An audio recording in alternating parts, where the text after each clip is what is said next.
I'm Archbishop Christopher Coyne, and this is Coffee with the Archbishop. And joining me today is the pastor of Our Lady of Knock Parish in Farmington and the media spokesperson for the Archdiocese of Hartford, Father Matt Gworek. And Matt is one of our, I say media spokesperson because he's the one that just gets on camera all the time because you do a good job at it. Well, thank you. Do a great job. And you know, when you went to the Eucharistic revival in Indianapolis last year, and you were sending back all those films and live streaming and everything like that. That was spectacular. I mean, it was better than, I think, anything the USCCB itself put out. So I would just... I mean, you're the Archbishop. I'm not going to disagree with you, but it was a lot of fun. That was a really neat thing. We've gotten to do a couple of those trips, where we go out and whether it was the Holy Land or the Eucharistic Revival. And it's great to just be able to bring that back to the people because obviously not everybody can be there. And so to be able to do that filming and see those things ourselves, but also bring people in throughout the Archdiocese. It was a lot of fun. It was when you're good in front of a camera, some people are just naturally good in front of a camera. You're a bit of a ham. That's all. No, you got to do what you got to do. And I used to say, when I was in Boston, I was doing all these TV shows and everything like that. I ended up being the communications person because they said, "Oh, you're okay in front of a camera." So I said, "Thanks, fine." Then I got busy. But we're here to talk about the fact that you are a pastor in Farmington, but you just recently had to take two different worship sites, two different parishes, and combine them into one parish. What's that process like? Yeah, it was a big process, and one that, if we're being honest, we're kind of behind the curve, because back in 2017, so many of our parishes here in the Archdiocese did this. Farmington really didn't have to do it at that point for lots of different reasons. But now we had gotten to the point where it was needed. And so I had become the pastor at St. Mary's in Unionville and St. Patrick's in Farmington, which really are the same town, two parts of the same town. And so over the course of many months, and really you could say years, we started working on just slowly but surely piecing it all together, and we kind of took a grassroots approach where, we started with the bulletin and the website, and we started with starting to get some of the groups together, and then we brought the religious ed together, and slowly but surely, we made it happen. The hope, the goal, my hope was we would get to the point where the official stuff needed to take place, and people would say, "Oh yeah, we kind of already did this, Father. We've been doing this for a while." And that's kind of what we did. And so really back last June, we looked at it and started in earnest, having parishioners from both sides come together. And, we had a parish integration team that wanted to take a look at the history and the tradition and everything of both of these places and say, well, what's really important here? And what do we not want to lose? And what is great about our two parishes that could make one great parish, come together and even stronger? And so we did that for several months, and we came up with some of the decisions and some of the things that we wanted to do and the new mass times and all the changes and everything. And they really led a lot of those conversations because they are the parish. They're the representatives of the parish. And so we got to do all that. We chose a new name, and we brought that all to you, and here we are now.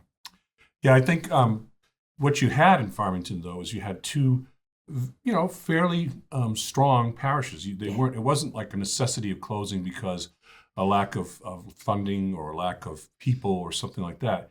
It was just that planning for the future going forward. There's only going to be one priest for all of Farmington, and you and whoever follows you are going to have to they have to have a mass schedule that you can do it by yourself. So you can cover. And then that means a lot of times that we have to lose some masses. But that's often done because most of the times when you look at a parish mass schedule, you see that most of the churches need like a third full.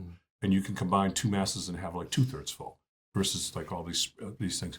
But there's also the economy of scale in the sense that when you bring two churches, even though they have the ability, they have the wherewithal to continue to maintain themselves as separate, when you bring them together into one church, you have one parish council, one finance council. You can end up with one business manager. You end up with one religious ed director. Instead of having two, it allows for a parish to then be able to sustain itself financially, looking towards the future.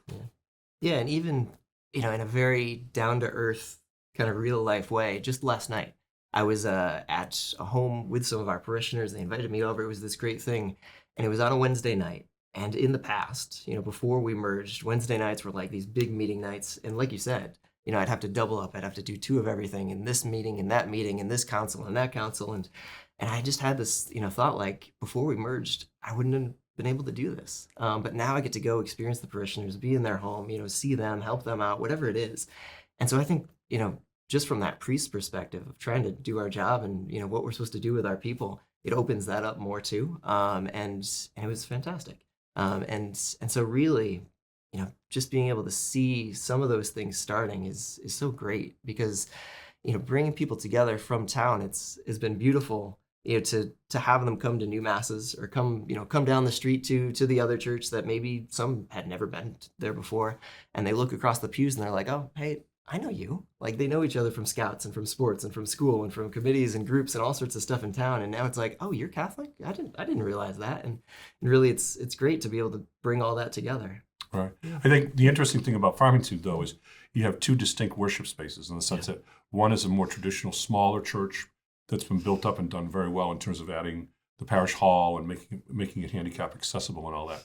But then you also have down in what Unionville section of Farmington. Well, we want to just say it's Farmington. You have a church that's fairly new in its construction, and it was also constructed in a lot of ways to be much more modern in the sense of being available for handicap accessibility and accommodation and all that.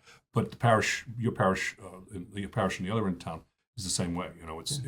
But you have two different worship spaces. Yeah, and for us, we see that, or I see that, as this really great asset where we've got the one big church and we got the one small church. We got the one, that has, St. Patrick's, that smaller church, but it has the big parish hall and all these classrooms and everything that St. Mary's doesn't have. And you look back and forth and you're like, these almost fit each other, like hand in glove. In this beautiful way where we've got all the different things that we need. They just happen to be in 2 places. And so we could go and use the best of both. And even, looking at our name, Our Lady of Knock, it was that similar thing where you took 2 things and matched them so well together. Okay. Now I want our audience to know that we didn't choose Our Lady of Knock because it's one of my favorite hymns. Right? It is good. It is a good song. So there is a reason why. So could you explain how we managed to get to Our Lady of Knock?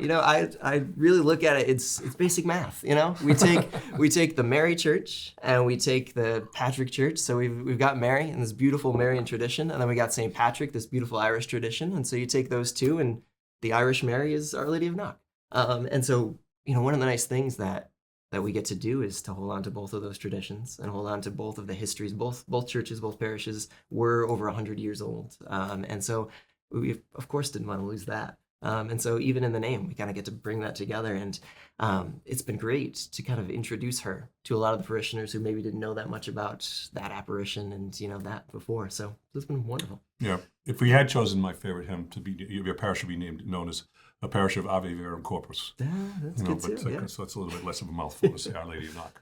Well, thank you for coming in. Yeah, it's been great to talk to you, Archbishop. And I appreciate the extra work that you do for the Archdiocese and being the media spokesperson, and all the work that you're doing in the parish. I can't do the work that I do without good priests like you. Well, thank you. I appreciate it. My name is Archbishop Coyne, and this has been Coffee with the Archbishop.